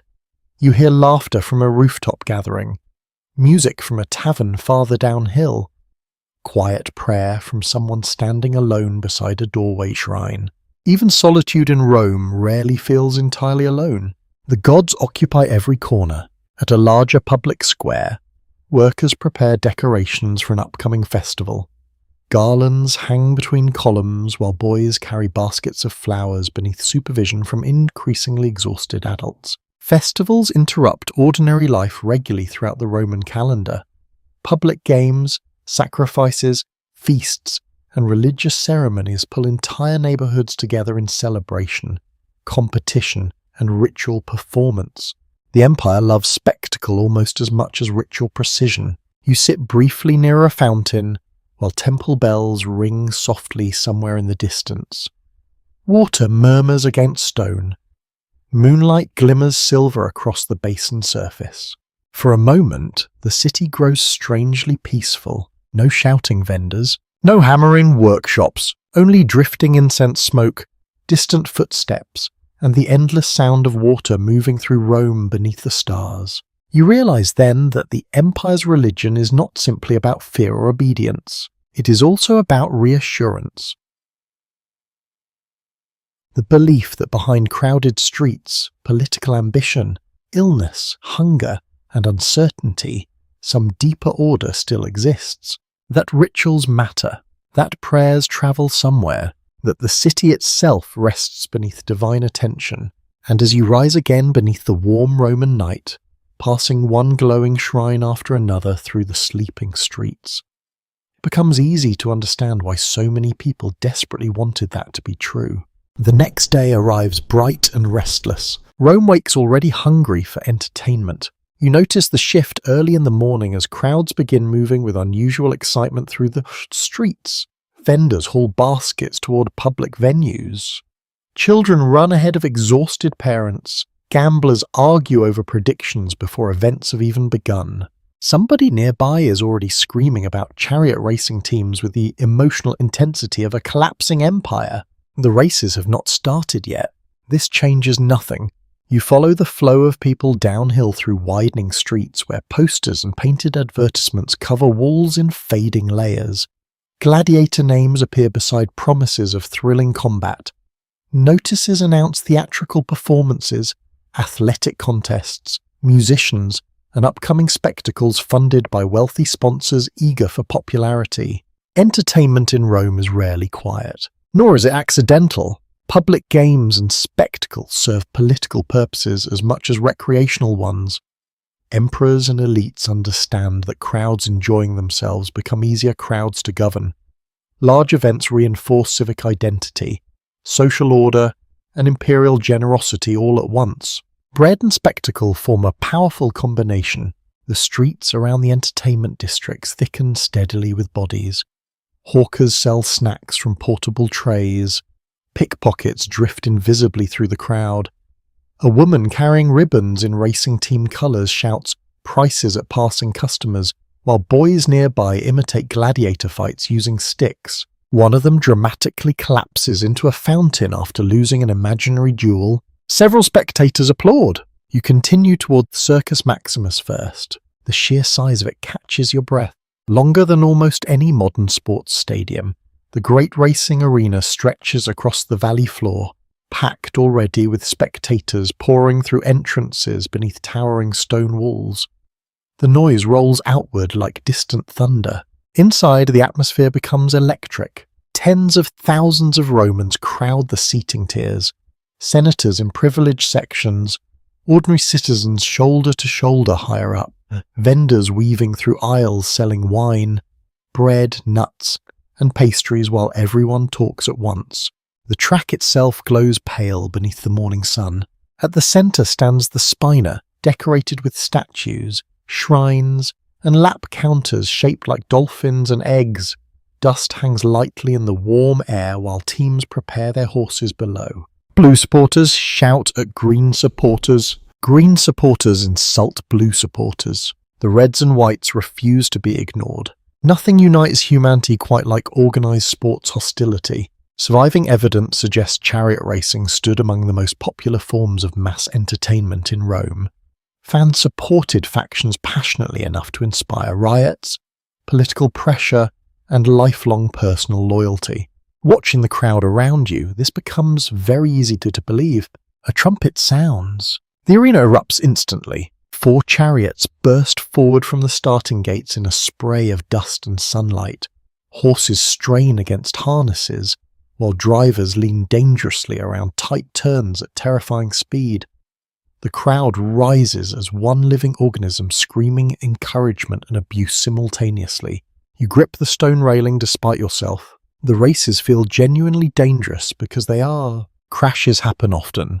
Drivers can become tangled in reins and dragged beneath wrecked chariots. Victory brings fame and wealth. Failure may bring injury or death before tens of thousands of spectators already asking where to buy lunch afterward. Rome processes violence with remarkable efficiency. A man beside you nearly spills wine while shouting instructions the drivers cannot possibly hear. Another clutches a lucky charm against his chest during every turn. The horses thunder past again. Dust coats your skin. The entire stadium vibrates with noise, and suddenly you understand why Romans become obsessed. Later, you drifted away from the races towards smaller entertainments scattered through the city. Street performers juggle knives near crowded squares. Musicians gather beneath colonnades playing pipes and drums while children dance nearby. Theatres host comedies, tragedies, and musical performances throughout Rome as well. Though many elite writers pretend to prefer refined literature, ordinary audiences often enjoy broad humour, exaggerated gestures, and spectacle involving practical jokes or ridiculous misunderstandings. Honestly, audience taste changes less than civilizations do. One comic actor nearby wears an absurd padded costume while insulting imaginary politicians to roaring laughter from the crowd. Subtlety is not currently winning. You pass a troupe of acrobats performing near a fountain while an exhausted monkey in a tiny vest collects coins afterward. Whether the monkey understands the economic structure involved remains unclear. A traveller nearby claims he once saw trained bears dancing during a provincial festival in the east. Nobody fully believes him. Nobody fully disbelieves him either. Rome contains enough absurdity already that almost anything feels possible. As afternoon approaches, the conversations begin shifting toward another venue entirely. The amphitheatre. Even before reaching it, you sense the anticipation building through nearby streets. Vendors sell cushions for seating. Food stalls prepare for heavy crowds. Children chatter excitedly while parents exchange more complicated expressions. The Colosseum rises ahead enormous beyond description. Its arches cast deep shadows against the sunlight while streams of citizens disappear inside through carefully organised entrances. The structure feels less constructed than summoned from stone itself. Roman engineering reaches astonishing heights here. The amphitheatre can hold massive crowds efficiently using stairways, corridors, and numbered seating systems sophisticated enough to move thousands of spectators through the building with remarkable speed. You enter with the crowd. The interior overwhelms you immediately. Tier after tier of seating circles the central arena floor where sand glows bright beneath the open sky. The smell of dust, sweat, oil, and animals hangs heavy in the air. People settle around you with food, wine, and animated conversation. A trumpet echoes across the amphitheatre. The crowd roars back. Gladiatorial games occupy a strange place within Roman culture. Part athletic contest, part theatrical performance, part ritualized violence. Fighters train extensively in specialized schools and sometimes achieve celebrity status despite the brutal risks involved. Certain modern historians caution that popular imagination often exaggerates constant death inside the arena. Skilled gladiators represented valuable investments, and many contests likely ended without fatalities. Still, the danger remains real enough. Two gladiators enter the arena below wearing different armor styles reflecting distinct fighting traditions. Sunlight flashes across helmets and shields while the audience leans forward collectively. The duel begins. Steel rings sharply against steel. Sand scatters beneath quick footsteps. Crowds react to every strike with frightening enthusiasm. You watch faces around you as much as the fight itself. Excitement, fascination, anxiety, joy. The entire amphitheatre pulses emotionally with the spectacle unfolding below. A woman near you whispers prayers under her breath for a favoured fighter. Another spectator calmly eats olives while discussing sword technique. Human beings adapt to almost anything eventually. By late afternoon, sunlight slants golden across the upper arches, while the noise of the crowd continues rolling endlessly through the massive structure. And sitting there among thousands of Romans cheering, arguing, laughing, gasping, and throwing nutshells onto stone floors. You realise entertainment here is never merely distraction. It is identity, community, power. A city teaching itself what to admire while the empire watches. Morning arrives again with the sound of marching feet. At first, the rhythm blends into the ordinary pulse of Rome. Cartwheels, vendors shouting, dogs barking somewhere uphill. But then the sound sharpens into something more deliberate, measured, heavy, unified. You turn toward the avenue just as a column of soldiers moves through the city beneath bright early sunlight. The crowd parts almost or automatically. Roman soldiers carry themselves with a particular kind of confidence. Sandals striking stone in practiced rhythm, armour catching flashes of gold and silver beneath the morning sky, leather straps creaking softly with each step. Even off the battlefield, they look like men trained to obey structure more than comfort. Children stop playing to stare. Merchants pause mid-sentence. An old veteran beside you straightens slightly without seeming to realise it. The army sits at the centre of Roman power in ways impossible to separate from daily life. Roads, taxes, imperial expansion, trade stability, and political authority all connect back eventually to military strength. The empire wears armour beneath its marble robes. You follow the soldiers downhill toward a broad open space where several detachments gather before dispersing toward different duties. Some guard officials or public buildings, others escort shipments or maintain order. Not every soldier in Rome belongs to the same organisation either. The Praetorian Guard carries a different atmosphere entirely, more polished perhaps, more dangerous too. These elite troops protect the emperor and possess political influence substantial enough to make senators nervous. Roman history contains more than one example of emperors learning unfortunate lessons about keeping powerful guards loyal. Politics in Rome often resembles balancing lit torches near dry straw. A retired legionary sits near the square selling little carved charms and military trinkets to curious boys. His face is deeply lined from years beneath harsher suns than Rome's. One arm bears old scars disappearing into faded tattoos. Veterans appear throughout the city. Some receive land grants after service, others work trades, manage businesses, or simply survive however they can. Military service can provide opportunities unavailable elsewhere, especially for men born outside the traditional elite. One commonly accepted point among historians is that the Roman army became increasingly diverse over time, drawing recruits from across the empire, soldiers from Spain, Gaul, Syria, North Africa, and countless other regions served beneath Roman standards. The empire marches partly on foreign accents. You stop beside a weaponsmith's stall where helmets, spearheads, belts, and sword fittings hang gleaming in the morning light. The craftsmanship impresses you. Even practical military gear often carries decorative touches. Romans dislike separating utility from display. A young recruit nearby runs nervous fingers across a new helmet while an older soldier watches with obvious amusement, probably remembering his own first equipment inspection. Nearby, a storyteller entertains children with exaggerated tales about famous battles and heroic generals. According to him, every Roman soldier personally defeats 20 barbarians before breakfast while maintaining perfect hair. Historical precision appears flexible this morning. Still, military victories genuinely shape Rome's identity. Triumphal arches, monuments, and public ceremonies constantly remind citizens that the empire expanded through organized violence backed by discipline and engineering. Even the roads beneath your feet partly exist because armies needed efficient movement. You wander toward the forum where statues of emperors and generals stand watching the crowds eternally. Trajan's presence appears everywhere.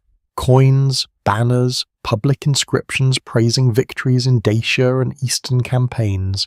Imperial image management operates continuously. Messages carved into stone insist Rome is powerful, orderly, favoured by the gods, and destined to rule. Most citizens probably absorb these ideas gradually through repetition rather than formal instruction. A baker selling breakfast nearby mutters that taxes would feel more inspiring if they arrived less frequently. Not everyone experiences empire equally. A small group of veterans gathers near a fountain discussing frontier conditions in Britain. Cold rain, difficult terrain, endless mud. One man describes the weather with such personal bitterness that nearby listeners begin appreciating Roman sunshine more deeply. The frontiers feel distant from Rome physically, yet their presence surrounds the city constantly. Grain shipments protected by military power, trade routes secured through forts and patrols, captives brought back after conquest, wealth flowing inward from conquered territories. The capital rests at the center of enormous invisible machinery. Some researchers continue debating whether average Romans viewed military expansion with genuine patriotic pride or simple practical acceptance. Likely both feelings coexisted depending on class, region, and personal experience. Standing among monuments celebrating conquest while veterans limp through crowded streets, the answer feels complicated again. A strange little anecdote survives involving soldiers complaining officially about poor boot quality during long campaigns. Bureaucratic records from the ancient world occasionally reveal wonderfully ordinary frustrations hiding beneath imperial grandeur. Apparently, even disciplined legionaries become deeply emotional about uncomfortable footwear. You pass a recruitment notice painted onto a wall while nearby boys imitate marching drills using sticks as spears. One future soldier trips immediately over a loose stone. His friends laugh mercilessly. Military life attracts admiration and anxiety simultaneously.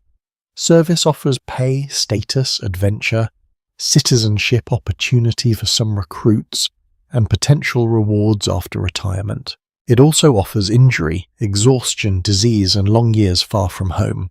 You continue toward a training ground where soldiers practice formations beneath shouted commands. Dust rises around synchronized movement while shields lock together in tight defensive lines. The discipline feels almost mechanical. Step, turn, advance, repeat. Roman military success depends not merely on courage but on relentless organization. Training, logistics, engineering, and command structure allow armies to function across astonishing distances. The Empire builds systems obsessively. Nearby civilians stop to watch the exercises with expressions ranging from admiration to boredom. One fruit seller barely glances up while rearranging figs on his cart.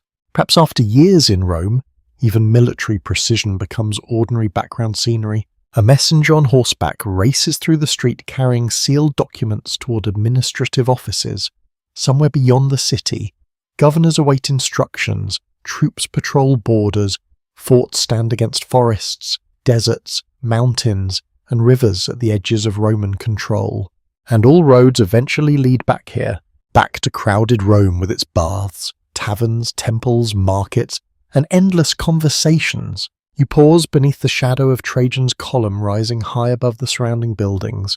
Spiraling carvings wrap around the monument showing scenes of military campaigns in astonishing detail. Soldiers building bridges, crossing rivers, preparing camps, fighting battles. The Empire carved its own mythology directly into stone. Yet below the monument, ordinary citizens continue daily routines almost without looking upward. A woman bargains for onions, a boy chases a dog, an exhausted clerk hurries through the square carrying scrolls. Life continues beneath the imperial symbolism, and as the soldiers march onward through the bright Roman morning, disappearing gradually into the crowded streets, you understand something important. Rome is not merely protected by military power. Rome thinks through it, dreams through it, measures itself through it. The Empire's heartbeat echoes in marching footsteps long after the soldiers themselves have passed. By midday, the heat settles heavily across Rome again. Warm air drifts through the streets carrying dust, smoke, and the faint, sour smell of too many people living too closely together.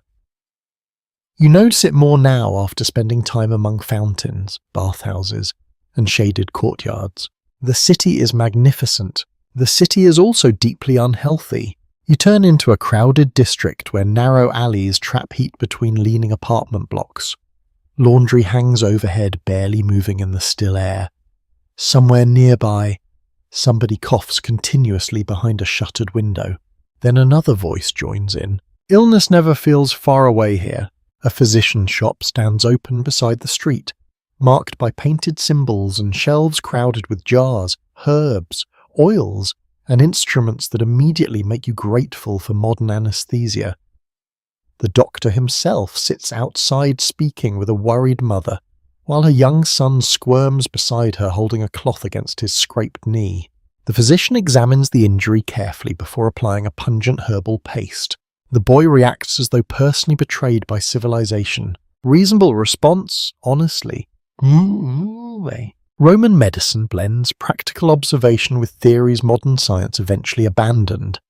Doctors study anatomy, diet, exercise, wounds, and herbal treatments.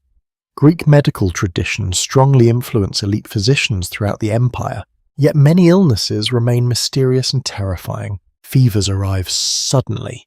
Infections spread quickly. Childbirth remains dangerous. And no amount of marble architecture changes human vulnerability. One fact widely supported by archaeological and written evidence is that urban life in ancient Rome exposed residents to frequent health risks. Overcrowding, smoke inhalation, contaminated food, parasites, and infectious disease all shaped everyday survival in ways difficult for modern people to fully imagine. You walk farther into the district while flies buzz lazily around piles of refuse waiting to be hauled away. Water trickles through roadside drains carrying things you prefer not to identify too carefully. The city tries to manage with waste. The city does not always succeed. A crew of workers clears debris from a public drain nearby using long tools while complaining loudly about the smell. One pauses to wipe sweat from his forehead and mutter a prayer to several gods simultaneously. Probably wise. You stop beside a fountain where citizens fill cups and wash faces beneath the afternoon sun. Access to fresh water certainly improves life in Rome compared with many ancient cities. Aqueducts, fountains, baths, and drainage systems represent genuine engineering achievements. Still, clean water entering a crowded city does not magically solve every sanitation problem afterward. A woman beside you warns her daughter not to drink from a stagnant puddle near the curb. The girl obeys with dramatic reluctance.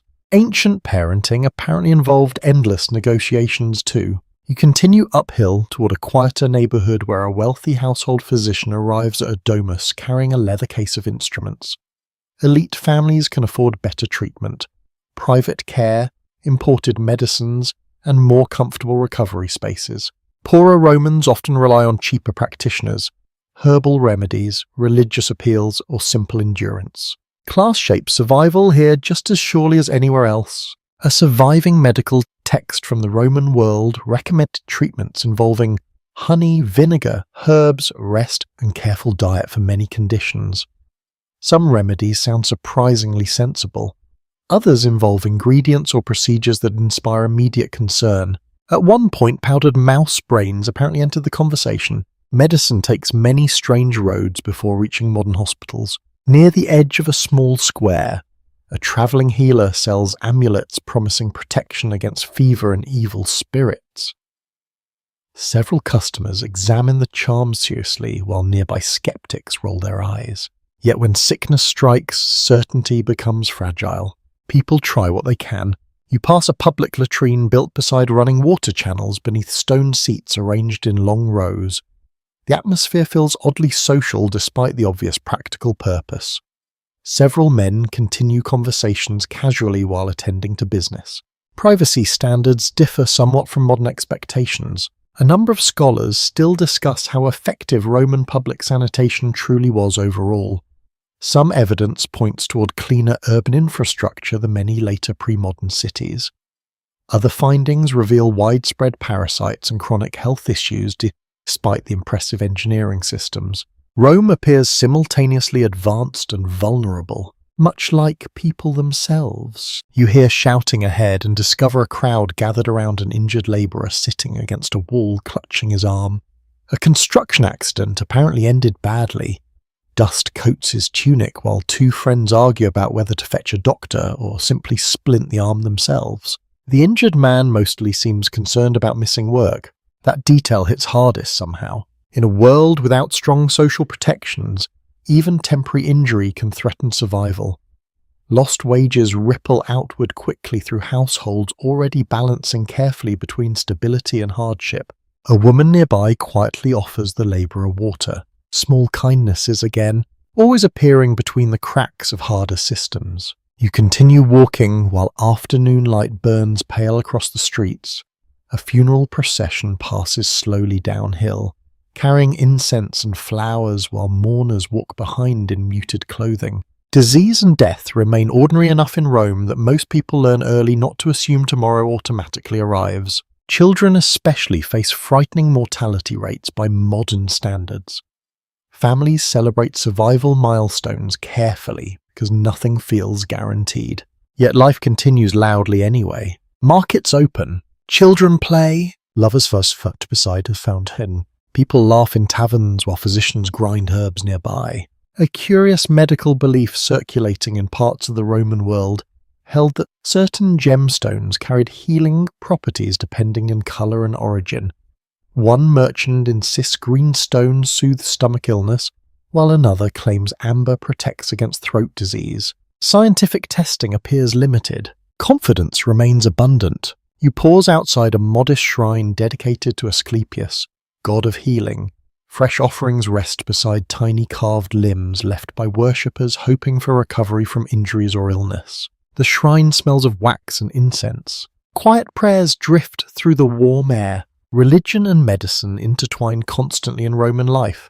Even educated physicians operate within a culture where divine favour, omens, dreams, and ritual all shape ideas about health and recovery. You notice how tired many people look by late afternoon. Sweat-stained tunics, limps ignored out of necessity, persistent coughs, bandaged hands continuing to work. The empire demands endurance from ordinary bodies every single day. And still the city survives somehow. Smoke rises beyond the rooftops while sunlight begins slowly softening toward an evening gold. Nearby, children splash in fountain water despite repeated warnings from adults. A fruit seller laughs with customers while rubbing aching shoulders between sales. Life pushes forward stubbornly through discomfort. As you stand listening to water echo across hot stone beneath the vast crowded weight of Rome, you realize the empire's greatest miracle may not be its armies or monuments at all. It may simply be that so many people manage to wake each morning and continue living inside this restless, exhausting, beautiful city. Dawn breaks gently over Rome once again. Mist hangs low above the streets while the first light touches rooftops, temple columns, and distant hills beyond the city walls. For a few precious moments before the full weight of the day awakens, the capital almost seems quiet. Almost! Then somewhere below, a market cart hits a pothole with catastrophic force and the illusion disappears immediately. Today the city feels different though, more ceremonial. Garlands hang across certain streets. Fresh flowers appear beside shrines and fountains. Citizens carry baskets, ribbons, little offerings, and cups of wine while conversations drift toward festivals, processions, and family obligations. Rome marks time publicly. The calendar fills with celebrations honouring gods, victories, harvests, emperors, and traditions older than living memory.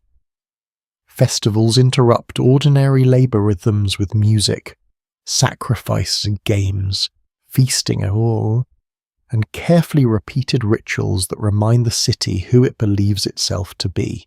You follow a crowd gathering near a temple square already bright with colour.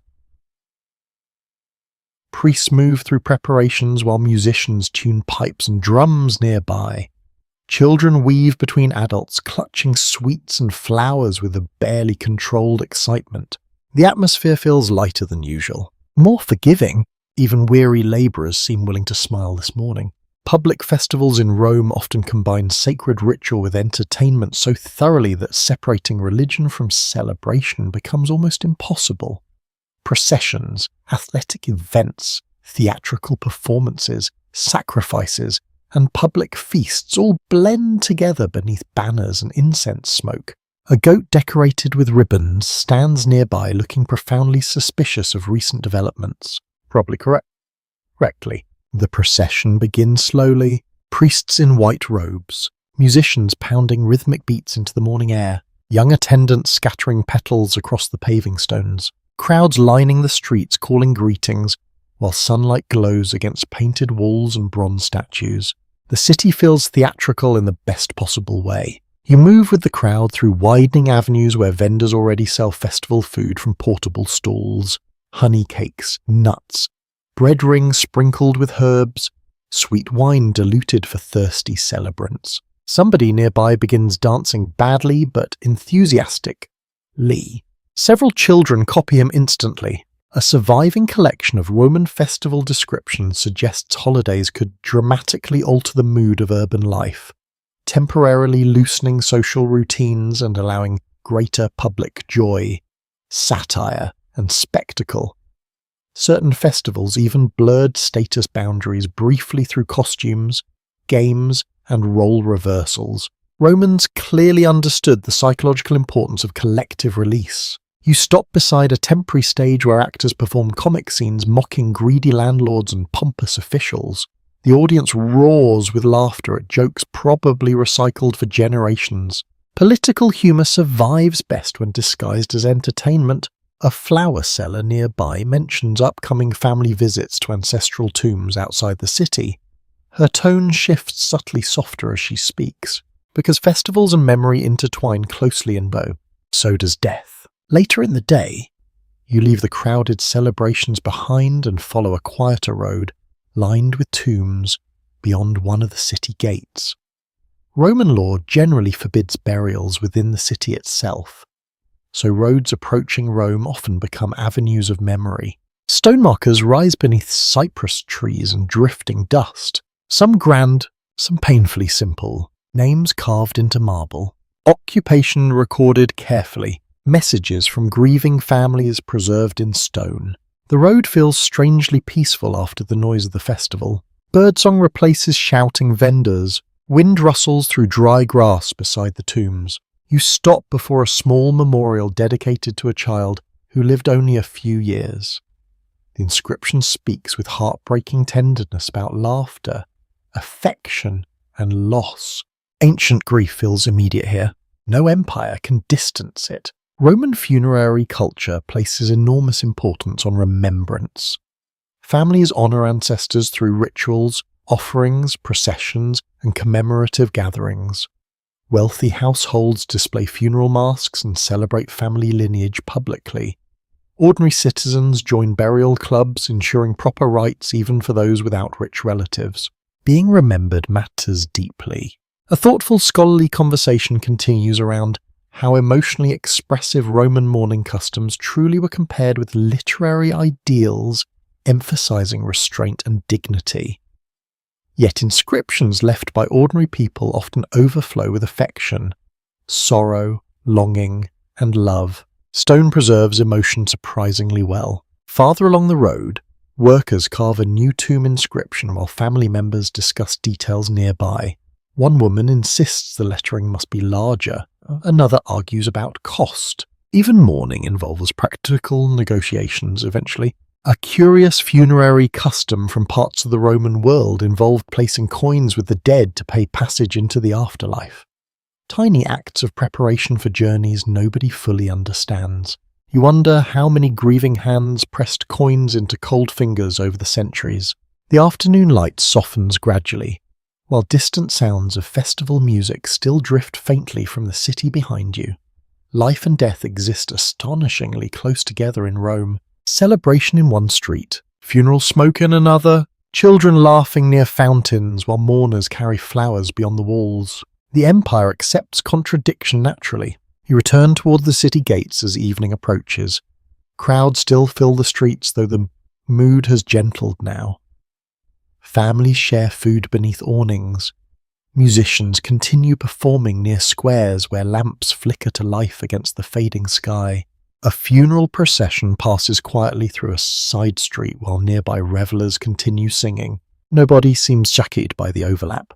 Perhaps because Romans understand something modern societies often try to avoid. Life never pauses entirely for grief, and joy never fully erases mortality either. Near a temple staircase, an elderly man tells stories to children about ancestors who survived wars, fires, and famine long ago.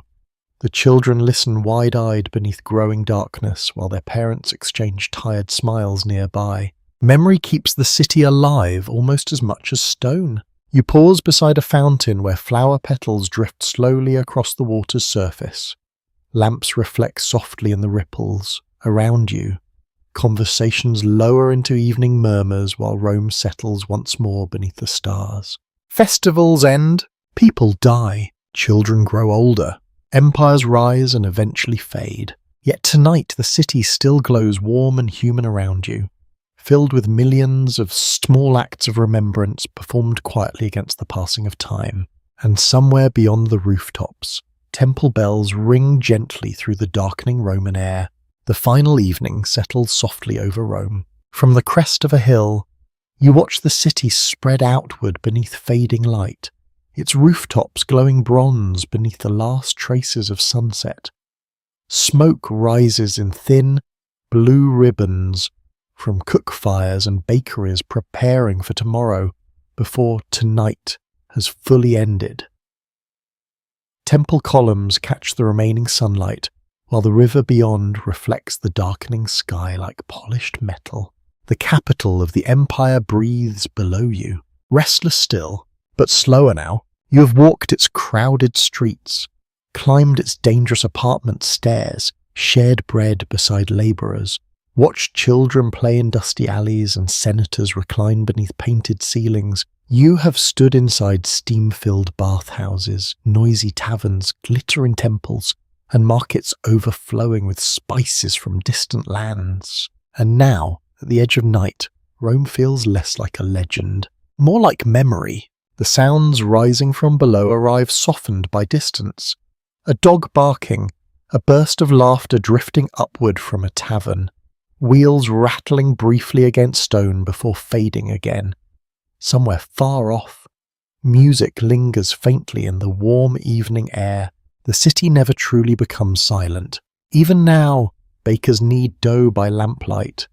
Night watchmen patrol dark streets carrying lanterns against fire and trouble. Mothers soothe restless children inside cramped apartments, while wealthy households extinguish lamps one by one across painted courtyards. Life continues endlessly beneath stars. You begin walking downhill slowly through quieter streets where the evening breeze finally cools the stones beneath your sandals. Lamps flicker beside shrines tucked into walls blackened by smoke and age. At one doorway, an old man waters herbs growing in clay pots while speaking softly to himself. Simple moments survive longest in memory somehow. Not triumphal monuments, not speeches, just ordinary people moving through ordinary evenings. One enduring truth revealed by archaeology, letters, inscriptions, and buried streets alike is that Rome at its height contained astonishing variety within a single city. Rich and poor, citizens and foreigners, soldiers, merchants, enslaved workers, priests, performers, children, widows, politicians, labourers, all crowded together beneath the same drifting smoke and summer heat. You pass a fountain where moonlight trembles gently across flowing water. Nearby, two girls carry baskets home while whispering about tomorrow's festival games. Their laughter echoes briefly between the walls before disappearing around a corner. The empire itself feels strangely fragile now that you know it more intimately. Not weak exactly. Just human. Built from taxes and trade routes, from exhausted workers and ambitious generals, from mothers teaching children prayers beside household shrines, from bakers waking before dawn and labourers hauling stone through heat thick enough to taste. Greatness always rests upon ordinary repetition. A breeze stirs overhead, laundry hanging between buildings like pale banners in the dark. Somewhere above, a man coughs through an open window while neighbours continue talking nearby as though accustomed to the sound. Because they probably are. You continue towards the forum one last time. The great public spaces that roared with voices during daylight now stand quieter beneath silver moonlight. Statues cast long shadows across empty paving stones. Temple steps cool slowly after the heat of the day. The scale remains astonishing. Yet without the crowds, you notice smaller details instead. Worn grooves cut into stone by centuries of footsteps. Soot-darkening carved marble, tiny offerings left beside shrines. Evidence of touch everywhere. Many scholars today continue piecing together Rome not only through emperors and battles, but through fragments of daily existence. Shopping lists scratched onto walls, children's toys buried beneath collapsed houses, graffiti complaining about landlords, bad wine, noisy neighbours, disappointing lovers. History survives through accident sometimes, through broken cups, lost sandals, forgotten jokes. You smile quietly, remembering the man emotionally devastated by uncomfortable military boots, the tavern gamblers cursing dice, the racing fans screaming themselves breathless beneath the Circus Maximus sun. Ancient people become easier to love once they stop feeling distant. Near the edge of the forum, a cat slips silently between columns before vanishing into darkness. Somewhere nearby, a fountain continues its endless conversation with the night. Water, stone, wind. Rome feels older than any single lifetime because it is built from millions of them layered together. You reach a higher terrace overlooking much of the sleeping city. Lamps glow softly across the hills while the great silhouette of the Colosseum rises pale beneath the moon. Beyond it stretch neighbourhoods you now know intimately.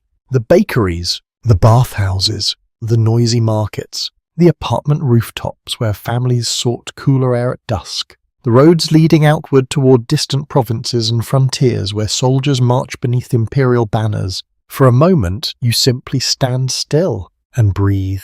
Warm night air carries traces of olive oil, smoke, dust, and distant bread ovens upward through the darkness. The same smells countless Romans breathed here nearly 2,000 years ago. Empires eventually fall, buildings crack, statues lose their faces, yet ordinary life leaves stubborn echoes behind. You hear them now in the drifting sounds below. Someone laughing, a child crying briefly before settling again, sandals crossing stone, the low murmur of a city preparing to sleep while already leaning toward tomorrow. And slowly, very slowly, the pace of everything begins to soften. The streets quiet further, the lamps dim one by one, the air cools gently against your skin while the rooftops fade into silver shadow beneath the stars. You imagine Rome resting at last, the bakers pausing briefly before dawn, the fountains still running quietly through empty squares, the temples watching over silent streets where crowds will soon return with sunlight, and somewhere beyond the sleeping city, the dark countryside stretching outward beneath the same ancient sky. So now, as the empire settles softly into night around you, you let the noise drift farther away. The shouting vendors,